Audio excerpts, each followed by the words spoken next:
우리 옆 사람 보고 한번 인사하겠습니다. 반갑습니다. 한 번 더 하겠습니다. 잘 오셨습니다. 반갑고 오늘도 잘 오셨습니다. 오늘은 내 영혼의 인바디라는 제목으로 하나님의 말씀을 좀 나누고자 합니다. 여름이 다가오면서 많은 이들이 다이어트에 관심을 가지기 시작합니다. 왜냐하면 옷이 점점 짧아지고 노출되어야 되는 부분들이 많아지기 때문에 다이어트에 관심을 가지기 시작합니다. 여러분들이 어떻게 보실지 모르겠지만 저는 늘 다이어트에 관심이 있고 여름이건 겨울이건 할 거 없이 저는 다이어트에 관심이 있는데 이 체중을 줄이려고 많이들 이제 노력을 하시죠. 근데 사실 이제 다이어트라는 것은 이 체중만 조절한다고 해서 되는 것은 아닙니다. 이 몸무게라는 그 숫자 뒤에 숨겨진 것들이 있거든요. 예를 들어서 이제 체성분이라든지 체지방률, 근육량, 내장지방 들으면 벌써부터 스트레스를 주는 것들이 이렇게 쭉 몸무게 뒤에 숫자라는 것에 감추어져서 숨겨져 있습니다. 그래서 이것을 사실 세세하게 따져서 이제 다이어트를 해야 건강한 다이어트가 된다라고 이제 우리가 이야기를 하는데, 그래서 이제 겉으로 보면 정상 체중 같아도 이제 사실 이제 따져 보면 몸의 불균형을 가지고 있는 분들이 사실 굉장히 많다라는 거예요. 그래서 우리가 몸의 수치를 파악하려면 어떻게 해야 되냐? 여러분들 들어보셨겠지만 인바디라는 것을 하셔야 됩니다.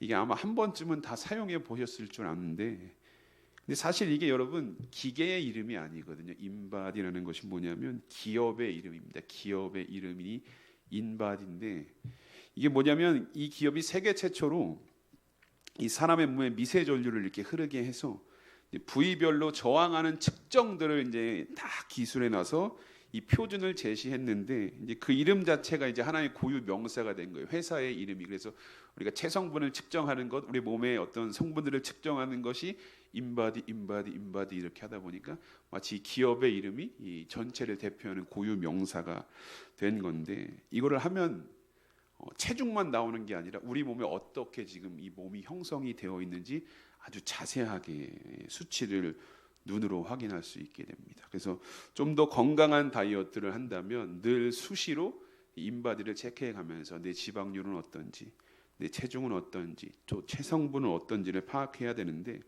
근데 사실 이게 큰 장점이거든요. 내 체성분을 수치로 확인할 수 있다라는 것은 그만큼 건강하게 우리가 이제 다이어트를 할 수 있다라는 건데, 근데 사실 이제 많은 이들이 인바디 하는 것을 사실 조금 꺼려하기도 하고 이제 두려워하기도 합니다. 왜 그러냐면 체중 뒤에 가려져 있어서 내 현실을 눈앞에 직접 다 보여주기 때문에 나는 체중이 별로 이렇게 딱 평균 체중이어서 괜찮은 줄 알았는데 딱 인바디 해보니까 막 지방률이 높다라고 이런 게 막 눈에 수치로 나타나니까, 그래서 많은 다이어트 하시는 분들이 사실 이것을 되게 꺼려하기도 하고 두려워하기도 합니다. 내 몸의 상태가 어떤지 아주 생생하게 이게 알려주고 있기 때문이에요.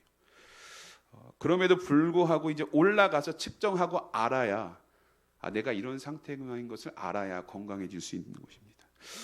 여러분 그렇습니다. 육신의 건강도 이렇게 인바디를 통해서 늘 점검을 해야 돼요. 그런데 우리의 신앙도요, 여러분 사실 이 영적인 인바디를 통해서 늘 점검을 하시고 지금 내 영이 어떤 상태인지, 어떤 모습으로 내 영이 채워져 있는지를 늘 확인하셔야 우리는 건강한 신앙생활을 여러분 할 수 있게 되는데, 오늘 본문을 보시면 유다 백성들이 나오거든요. 여러분 이들의 모습을 보세요. 겉으로는 이들이 뭡니까? 하나님의 백성이라는 타이틀, 아주 화려한 타이틀을 가지고 있습니다. 그러니까 겉으로 보기에는요 완벽해 보이는 거예요. 하나님의 백성들, 하나님께서 세우신 나라.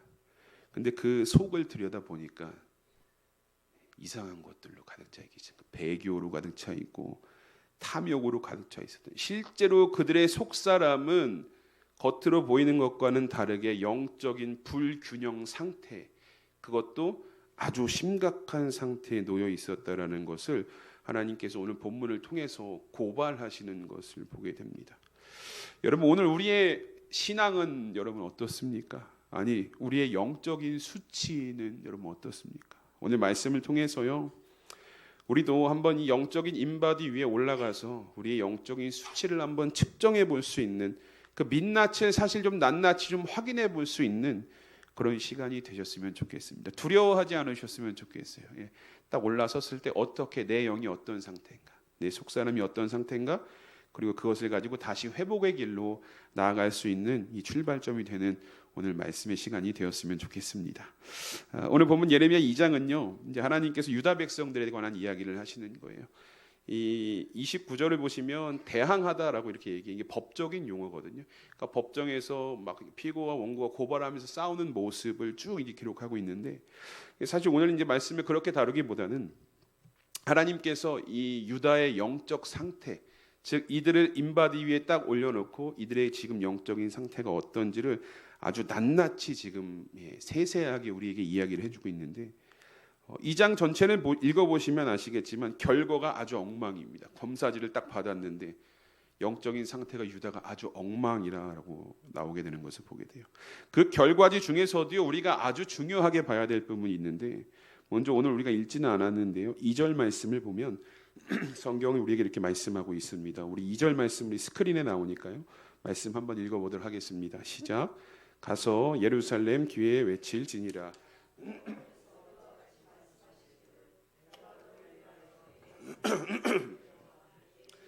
사랑을 기억하노니 곧 씨 뿌리지 못하는 그다.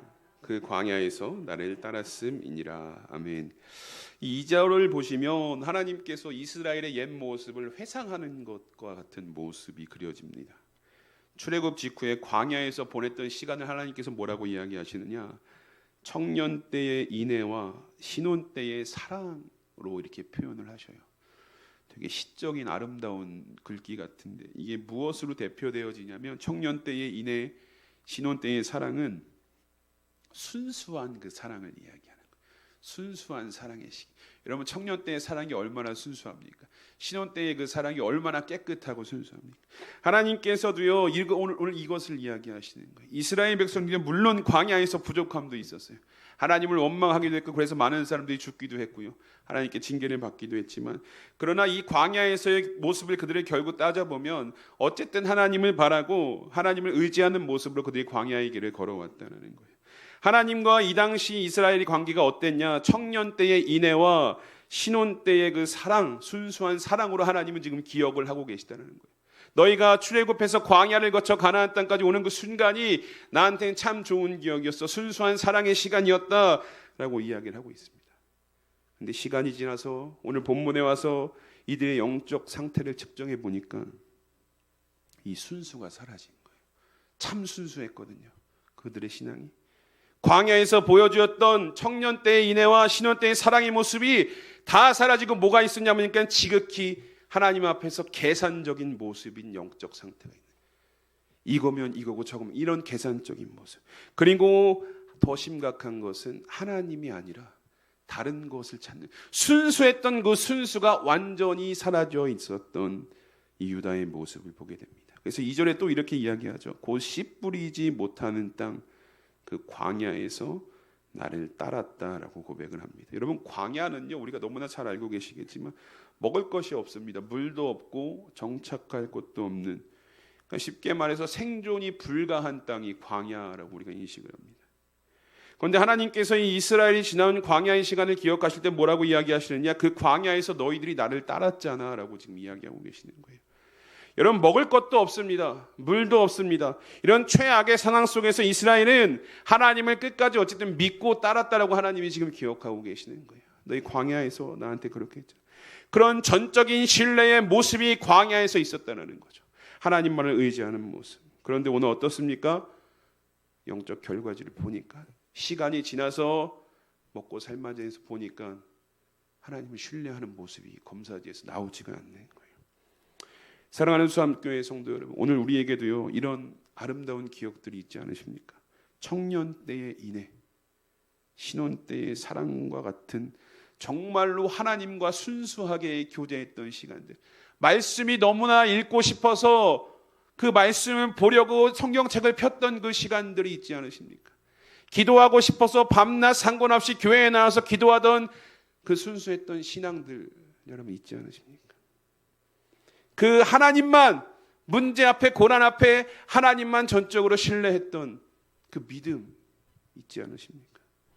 근데 오늘 우리의 영적 상태는 여러분 어떠신가요? 우리도 오늘 영적 인바디에 딱 올라가서 본다면 우리의 검사지 안에 순수한 사랑이 있습니까? 하나님을 향한 전적인 신뢰가 처음 마음 그대로 기록이 되어 있냐라는 거예요. 아니면 오늘 유다 백성들과 같이 결과지에 없어요. 하나님을 향한 순수한 사랑, 전적인 신뢰, 그냥 과거 옛날의 기억 속에만 이렇게 자리 잡고 있지는 않습니까? 지금 나의 영적 인바디 결과지에 여러분 무엇으로 채워져 있는지를 확인하실 수 있어야 돼요. 이 순수의 사랑, 전적인 신뢰가 사라진 그곳에 세상의 여러 불순물들이 들어와서 하나님을 신뢰하지 못하고 세상을 신뢰하고 있는 것은 아닌지 우리는 늘 우리의 영적 상태를 돌아보실 수 있어야 합니다. 또 하나 우리가 살펴본 말씀은요 13절인데요 13절에 이렇게 이야기합니다. 내 백성이 두 가지 악을 행하였나니 곧 그들의 생수의 근원이 되는 나를 버린 것과 스스로 웅덩이를 판 것인데 그것은 그 물을 가두지 못할 터진 웅덩이들이니라. 아멘. 앞서 2절에서 유다가 하나님을 향한 순수한 사랑 또 신뢰를 잃어버렸다라고 이야기를 드렸죠. 근데 이것을 하나님께서 13절에 와서 뭐로 딱 결론 지으시냐면 생수의 근원되는 나를 너희들이 버린 거다라고 이야기하십니다. 여러분 현재도 물론 그렇지만 이 당시 팔레스타인 지역에는요 물이 굉장히 귀한 건조 기후 지대였어요. 근데 여기서 생수의 근원이란 말을 쓴다라는 것은 뭐냐? 이 생수의 근원은 그 건조한 지역에서요 땅속 깊숙이에서 끊임없이 시원하고 맑은 물이 쏟아져 나오는 천연 샘물을 지금 뜻하고 있는 거예요. 하나님이 직접 자신을 이 생수의 근원으로 이야기를 지금 하고 계시는 거예요. 그 살 수 없는 그 땅 가운데 내가 계속해서 물이 나오는 샘물의 근원이 나였다는 거죠. 가뭄이 와도 이 샘물은 마르지가 않습니다. 유대 땅에서 결국 뭡니까? 이 생수의 근원은 목숨, 생명과 직결되는 생명줄이었다는 거예요. 근데 오늘 하나님은 유다 백성이여 뭐라고 이야기하셔요? 이 생수의 근원, 생명줄을 너희가 잘라버렸다는 거예요. 이거 없으면 살 수 없는 환경 속에서 그 상황 속에서 너희가 나를 잘라버렸다라고 이야기합니다. 그런데 더 이해할 수 없는 유다의 행동은 뭐냐? 그들이 스스로 생수의 근원을 잘라버렸거든요. 하나님과 거리를 멀리 했거든요. 그런데 이어서 뭐라고 이야기하냐면 그러고 나서 너희들이 뭐 했냐면 스스로 웅덩이를 팠다라고 지금 이야기해요. 이 당시 고대 근동은요 사람들이 비가 오면 뭐 했냐면 물을 모아두기 위해서 안반을 깎아냈습니다. 웅덩이를 만들어 놓은 거예요. 여기 비가 고일 수 있도록. 비가 고이면 물이 귀하니까 이걸 이제 물을 사용할 수 있도록 웅덩이를 이렇게 만들어 놨는데 그렇다고 이 물을 사용할 수가 있었냐? 사실 그렇지는 않았어요. 왜냐? 물은 고이면 썩거든요. 물이 고이면 썩으니까 이 물이 언제까지 계속해서 뭐 생수의 근원처럼 쓸 수 없었고 또 하나 안반을 깎아 만들었기 때문에 작은 균열이 생기면 물은 금세 사라지게 되어 있어요. 그러니까 시간이 지나면 이 물이 금방 사라지고 이들이 파놓은 웅덩이는요 완벽한 웅덩이가 될 수가 없다는 거예요. 물을 보관하고 우리의 목마름을 해결할 수 있는 완벽한 웅덩이가 될 수 없었다는 거죠. 그런데 오늘 유다가 여러분 어떻게 행동합니까? 생수의 근원 계속해서 솟아나오는 천연 샘물인 그 하나님과의 관계는 끊어버리고 가서 뭐 하냐 봤더니 스스로 웅덩이를 판 거예요. 먹지 못할 물을 담아둔 웅덩이를 파고 또 거기서 물이 새어나가고 있어 전전긍긍하는 그 모습을 하나님께서 오늘 책망하듯이 이야기하고 있는 것입니다. 그럼 이들이 스스로 판 웅덩이가 뭡니까? 바알이라는 우상이었어요. 하나님 생명줄인 하나님을 끊어버리고 바알이라는 우상 앞에 또 주변 정치국들을 돌아보니까 애굽과 아수를 의지하면서 이것이 우리의 목마름을 해결해 줄 것이다. 이것들이 나의 생명줄일 것이다 라는 확신을 가지고 이 어리석은 짓을 유다 백성들이 했다는 거예요. 여러분 이게 오늘날로 비유하자면 무엇입니까? 오늘날로 비유하자면요 생명줄 대신 하나님 대신 우리가 돈이라는 웅덩이를 파고 있는 거예요. 명예라는 웅덩이를 파고 있고요. 권력, 사람들을 대신한 그 관계를 웅덩이를 계속해서 우리가 파고 있다. 무엇을 버리고요? 생수의 근원을 버리고. 생수의 근원을 버리고 살려고 내가 웅덩이 파는 거예요. 돈, 명예, 권력, 사람. 얼마나 비참하고 어리석은 일입니까? 이걸 우리가 하고 있다는 거예요. 유다가 지금 이 일을 행했다는 거예요. 이것이 오늘 하나님께서 처절하게 고발하시는 유다의 영적인 상태였습니다. 이들을 인바디 위에 딱 올려놔 보니까 아주 상태가 엉망인 거예요. 하나님이 없어요. 스스로 이상한 짓 하고 있어요. 이 영적인 상태가 이 결과지가 그대로 지금 하나님께 고발이 된 것입니다. 이렇게 인바디는요 적나라하게 현재의 상태를 이야기해 주고 있어요. 우리의 영적인 인바디도 여러분 마찬가지입니다. 우리의 현재 영적인 수치를요 우리가 인바디의 섭려 아주 정확하게 알려주고 있어요. 우리가 지금 어떤 상태인지, 무엇을 의지하고 있는지, 하나님과의 관계가 어떤지를 아주 명확하게 영적 인바디가 우리에게 알려주고 있는데, 그러면 여러분 어떻게 해야 될까? 우리가 영적인 인바디를 측정하기 위해선 영적인 인바디 위에 올라가셔야 돼요. 그러면 우리의 인생에 하나님께서 우리에게 허락해 주신 내 영혼을 측정할 수 있는, 내 영혼의 수치를 확인할 수 있는 그 영적 인바디가 무엇이냐, 한번 저를 따라해 보겠습니다. 말씀과 기도. 당연한 거 얘기하고 있죠. 지금 당연한 거. 이렇게 생각하실 수 있어요. 목사님 그거 모르는 사람이 어디 있어요? 그렇죠? 말씀과 기도. 신앙생활의 기본입니다.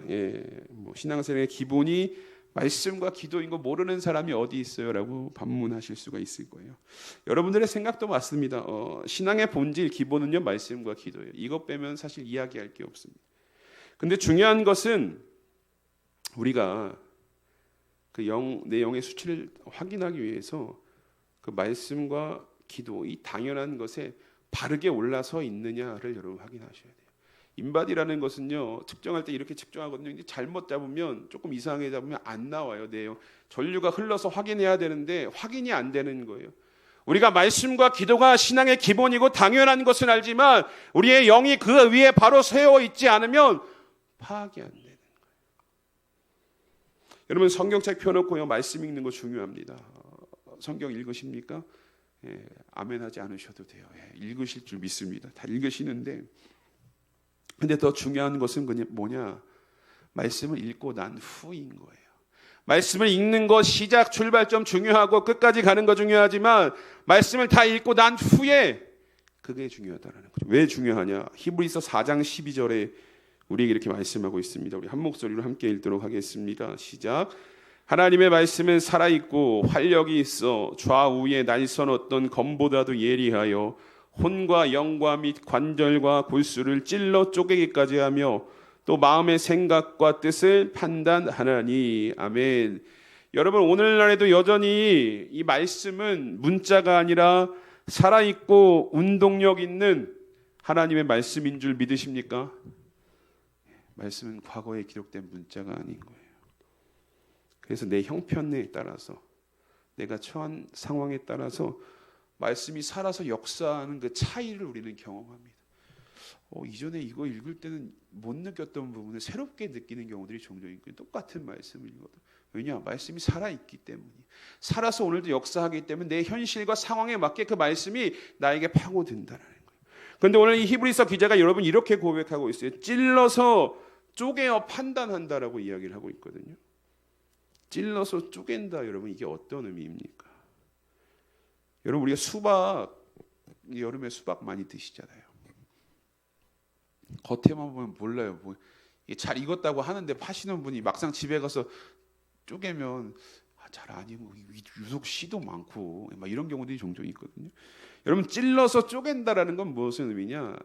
감추어진 것이 드러난다라는 거예요. 감추어진 것이 드러난다. 수박도 찔러서 쪼개야 그 안에 얼마나 빨갛고 잘 익었는지가 드러나지. 여러분 그러면 이 성경이 우리를 찔러 쪼갠다라고 말씀하고 있습니다. 하나님의 말씀. 그러니까 누구도 들여다볼 수 없는, 내 옆에 앉아있는 사람은 들여다볼 수 없지만 이 말씀을 읽기 시작하면 말씀이 살아서 역사해서 내 혼과 영과 골수와 관절을 쪼개서 다 드러내게 하는 거예요. 내 안에 숨기고 싶었던 것들, 남에게 알려지면 안 되는 부분들, 내 안에 아주 가장 깊숙이 있었던 것을 이 살아있는 하나님의 말씀이 찔러서 쪼개서 드러낸다라는. 왜 드러내실까요? 하나님께서 이 말씀이 왜 우리의 감춰진 부분을 드러내느냐? 고치시려고요. 무너져 있고 다 상해져 있고 어딘가 마음이 다 너덜너덜해져 있는 이 마음을 고치시기 위해서 말씀을 읽으면 찔러서 쪼개서 다 드러내시는 거예요. 하나님께서 치유하고 회복하시기 위해서, 고치시기 위해서 하나님의 말씀이 그 일을 하고 있다는 거예요. 그러니까 여러분, 말씀을 읽고요, 묵상하는 것 중요하지만 그것으로 끝나는 것이 아니라 나의 감추어진 부분들을 하나님께서 드러나게 하신다는 거예요. 말씀을 읽고 나의 감추어진 부분들이 드러났을 때 그 드러나게 한 의도는요, 내가 너를 고치겠다는 하나님의 음성이 그 안에 담겨 있는 거거든요. 내가 너를 고치고 싶고 회복하고 싶고 그래서 읽을 때마다 다르게 말씀이 다가오는 거예요. 상황이 다르기 때문에, 내 죄의 모습이 다르기 때문에 말씀을 읽을 때마다 다르게 다가온다는 거죠. 그래서 우리가 성경이 뭐라고 이해하고 있냐? 그래서 말씀이 살아있는 거예요. 그래서 말씀이 운동력이 있다라는 거예요. 상황마다 찔러 쪼개서 감춰져 있었던 나의 것을 드러나게 하기 때문에. 그래서 여러분, 말씀이 영적 인바디가 되는 거예요. 우리가 말씀 위에 딱 바로 서면요, 내 영혼에 있는 거 다 드러나게 돼 있어요. 체성분이 어떤지, 체지방률이 어떤지, 내장 지방은 어떤지. 제가 이제 인바디 가끔 이제 예전에 결혼하기 전에 저도 이제 결혼을 해야 되니까 저희 아내랑 같이 이제 헬스장 등록해서 갔는데 인바디를 처음 딱 하라는 거예요. 벌써 한 10몇 년 전인데. 가서 했어요. 다 했는데 처음 해본 것 같아요. 태어나 처음 해봤는데 막 되게 좋게 얘기하는 거예요. 누가 봐도 좋게 안 생겼는데 좋게 막 이야기를 해주시는 거예요. 키가 크시고, 누가 봐도 키 큰 건 뭐, 누가 봐도 키가 크시고, 근육량이 막 어마어마하시고, 근데 체지방률이, 꼭 듣기 좋은 얘기는 앞에 다 하고 마지막에 뒤에 가서 이렇게 근데 그래서 운동을 등록 6개월을 하셔야 돼, 뭐 이런 식으로 이제 이야기를 하시는데, 여러분, 이게요, 하나님의 말씀이 우리가 말씀 위에 딱 서면요, 우리의 감추고 싶었던 것들 다 드러나요. 내 영적인 상태, 내 속사람이 어떤지.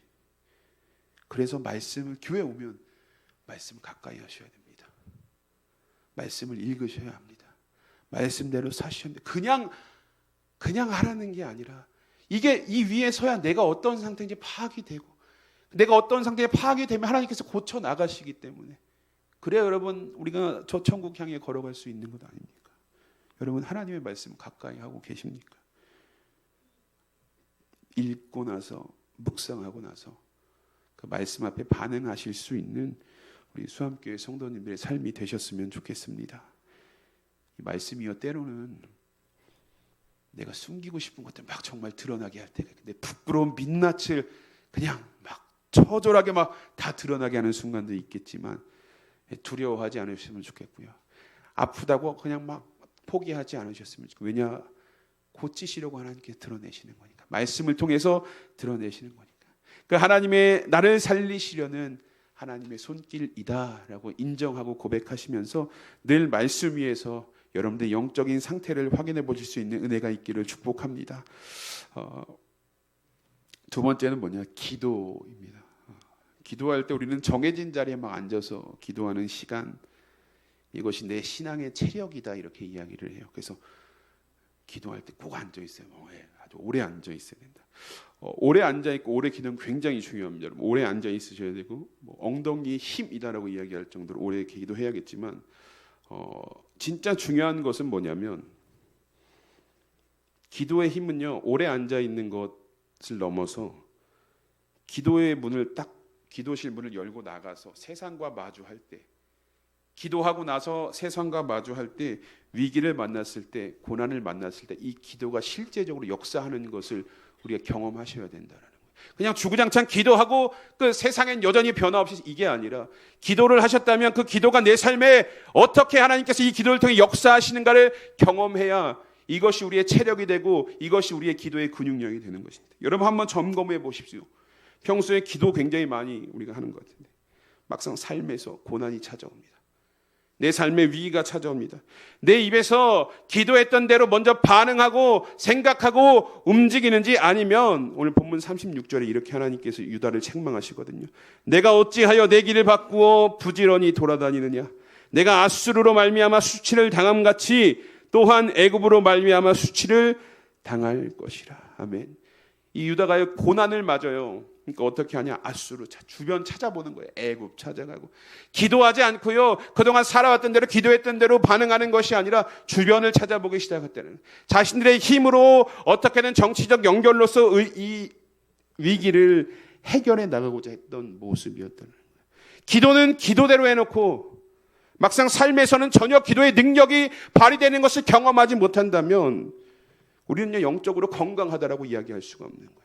엉덩이에 힘은 있을지 몰라요. 근육량은 길렀을지 모르겠지만 막상 이 기도가 내 삶에 역사하는 능력을 경험하지 못하면 심각한 영적 불균형 가운데에 오늘 우리가 살아가게 된다라는 것입니다. 여러분, 진정한 기도는요, 입술에서 막 고백하는 것으로 끝나지 않습니다. 삶의 자리에서 기도한 대로 오늘 내가 이렇게 기도했으니까 믿음으로 나아갑니다라고 한 걸음 내디딜 때, 그 살아계신 그 하나님의 능력을 경험할 때 기도가 우리 가운데 역사하는 그 힘을 경험해야 이 기도가 우리의 삶에 실제적으로 능력이 된다는 것을 기억하실 수 있는 여러분들이 되셨으면 좋겠습니다. 바라기는 여러분 매일같이 기도하셔야 합니다.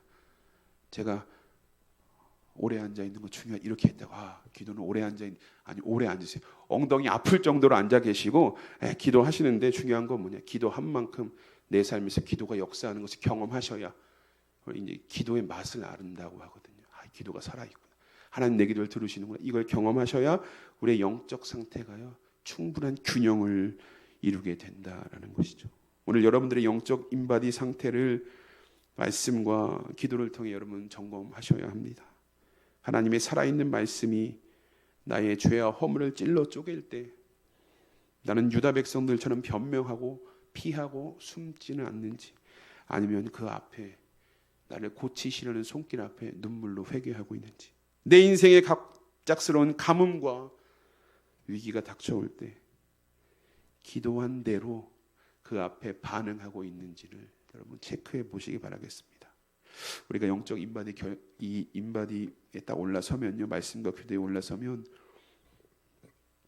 결과지가 냉혹하게 나올 수가 있어요.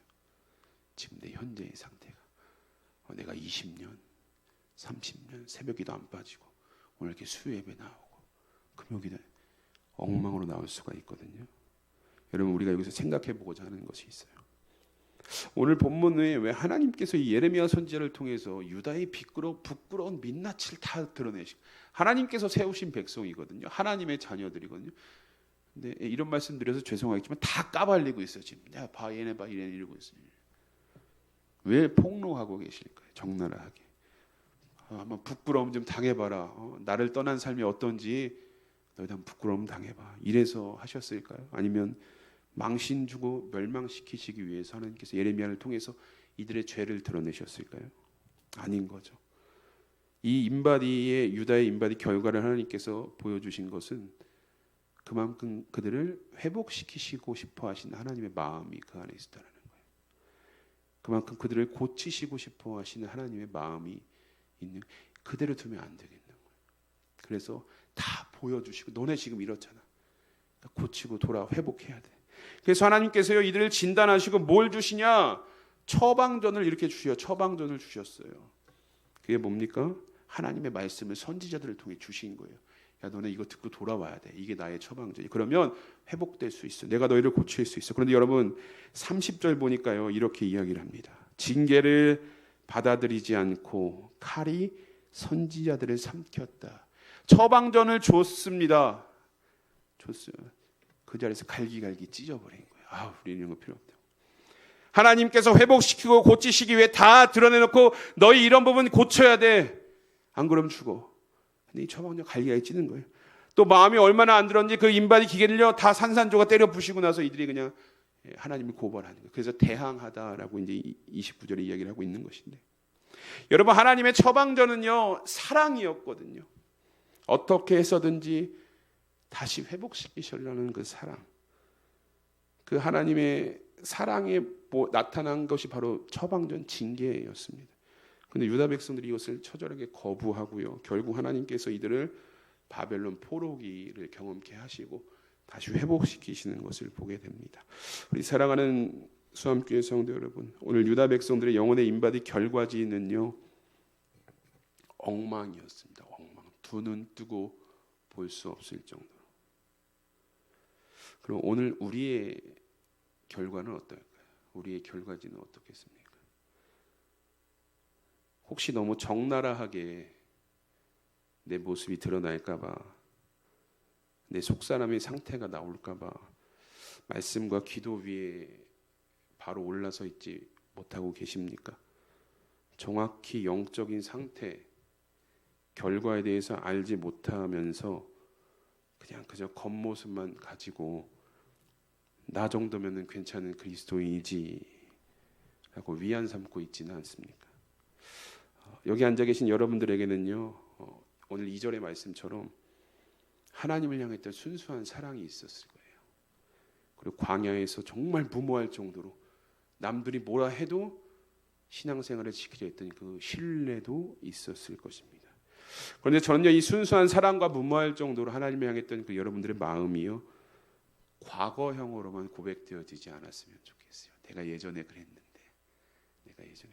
제가 지난주 수요일에 말씀 나누면서 믿음이 없는 세대요라는 제목으로 말씀 나누면서 이런 이야기를 했습니다. 오늘의 은혜로 오늘도 여전히 하나님을 향한 순수한 사랑으로, 순수한 신뢰로 동행하시면 감사하겠습니다. 이런 고백을 했었거든요. 여러분, 오늘의 은혜로 사십시오. 과거에 내가 순수했던 것 하나님은 아셔요. 근데 하나님이 보시는 건 오늘의 과거를 무시하시는 건 아니시지만 오늘의 내 영적 상태, 오늘 내 속사람의 상태를 하나님은 보고 계시는 거예요. 너 지금 어떻게 살아가고 있니? 순수한 사랑은 어디 갔니? 오늘도 나를 신뢰하고 있냐라고 물어보시는 겁니다. 그러기 위해서는 여러분 점검하셔야 합니다. 매일 말씀 위에 서셔야 되고요. 매일 기도 위에 서셔야 합니다. 게을러지면 몰라요. 게을러지면은 그냥 체지방이 쌓여가는 것처럼 내 영적인 상태가, 내 속사람이 얼마나 더럽혀지고 혼합되어간 이걸 파악하지 못한다는 거예요. 여러분 정말 정직하게 늘 말씀 위에, 기도 위에 서실 수 있으면 감사하겠습니다. 근데 이게 결과가 안 좋게 나올 수 있겠죠. 저도 두려운 거예요. 말씀을 준비하면서 목사라고 살아가고 있는데 말씀 위에 딱, 기도에 딱 서기, 너무 이게 막 드러나는 게 굉장히 두렵거든요. 근데 괜찮습니다. 왜냐, 하나님은 검사 결과가 안 좋게 나왔다고 우리 버리지 않으시기 때문이에요. 어떻게 그렇게 살아왔어라고 우리 외면하지 않으시는 분인 거예요. 안 좋게 나오면 안 좋게 나온 대로 다시 일어서고 회복하실 분이 바로 오늘 저와 여러분들이 믿는 하나님인 줄 믿습니다. 이 허락하시는 하나님의 국률에 하신 사랑, 이 처방전을 주시면 그 받아들이시고, 빨리 하나님께 회복하겠습니다라는 믿음의 고백을 가지고 이 믿음의 길을 걸어가실 수 있는 여러분 수함교회 성도님들이 되시기를 주님의 이름으로 축복합니다. 우리 말씀을 기억하면서 이 시간 함께 기도했으면 좋겠습니다.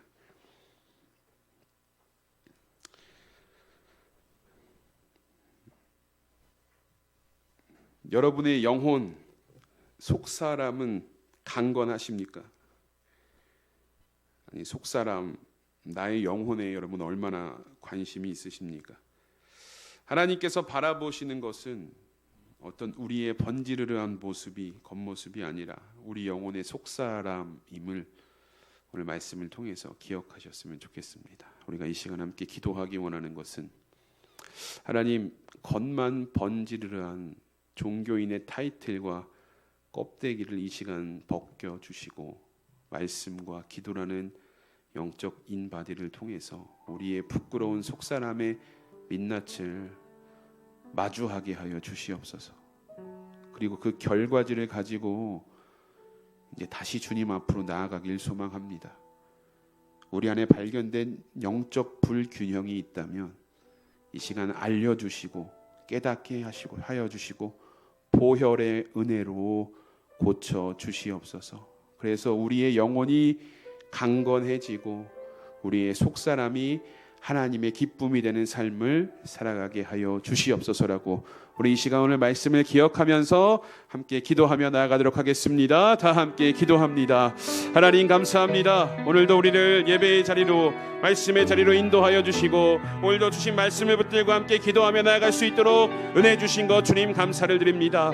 오늘 하나님께서 예레미야 2장의 말씀을 통해서 현재 유다의 영적인 상태가 어떤지 아주 낱낱하고 세세하게 우리들에게 보여주셨습니다. 하나님, 그들의 영적 상태를 우리에게 보여주신 이유는 그들을 망하게 하고 망신주기 위함이 아니라 고치시고 회복시키시고 살리시기 위한 그 하나님의 사랑의 손길이었음을 우리가 말씀 속에 발견하게 됩니다. 하나님, 오늘 우리의 영적 속사람은 어떻습니까? 나의 영적인 속사람은 어떻습니까? 오늘 말씀과 기도 위에 바로 서서 내가 어떤 상태로 이 믿음의 길을, 신앙의 길을 하나님 앞에 서 있는지를 돌아보게 하여 주시옵소서. 하나님, 이 시간 우리가 정말 우리의 영적인 민낯을 스스로 마주하기를 소망합니다. 오늘 말씀과 기도를 통해 내가 얼마나 무너져 있고 내가 얼마나 하나님을 떠나 있고 내 삶에 하나님을 향한 순수한 신앙과 전적인 신뢰가 얼마나 상해 있는지를 오늘 말씀과 기도를 통해 바로 볼 수 있는 은혜를 하나님 허락하여 주시옵소서. 그리고 그 결과지를 가지고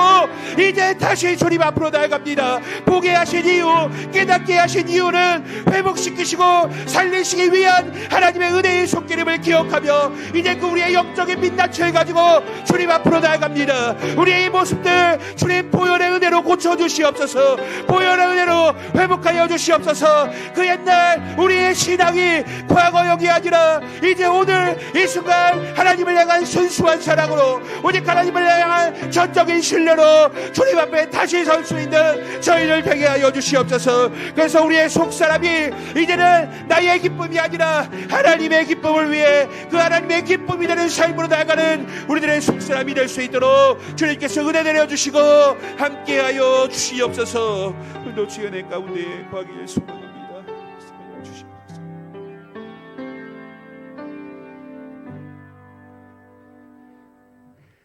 하나님 감사합니다. 오늘도 우리를 사랑하셔서 이 예배의 자리를 허락해 주시고 예레미야 선지자의 외침을 통해 오늘 우리의 영적 실상을 정직하게 돌아볼 수 있는 은혜를 주시니 감사를 드립니다. 오늘 말씀 함께 나누며 겉으로는 하나님의 백성이라는 타이틀을 유지하고 있었으나 속사람은 이미 배교와 탐욕으로 가득 찼던 유다 백성들의 모습 속에서 오늘 나의 모습, 우리의 모습을 발견하게 됩니다.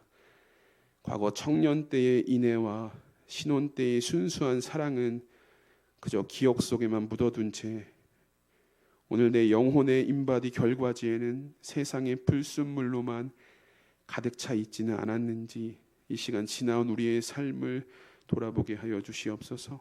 생수의 근원 되시는 하나님을 멀리하고 내 힘과 방법으로 세상의 웅덩이를 파며 그것이 마치 내 전부인 것처럼, 내 생명줄인 것처럼 붙잡고 살았던 어리석음을 이 시간 철저하게 회개하오니 예수 그리스도의 보혈의 은혜로 정결하게 씻어 주시옵소서. 이제 매일같이 우리의 영혼을 돌아보는 말씀과 기도 위에 서게 하시고 우리의 연약함이 나타날 때마다 무시하고 피하는 것이 아니라 하나님이 오늘도 나를 사랑하셔서 고치고 회복시키시기를 원하시는구나라는 하나님의 사랑과 마음을 더 알아가게 하여 주시옵소서.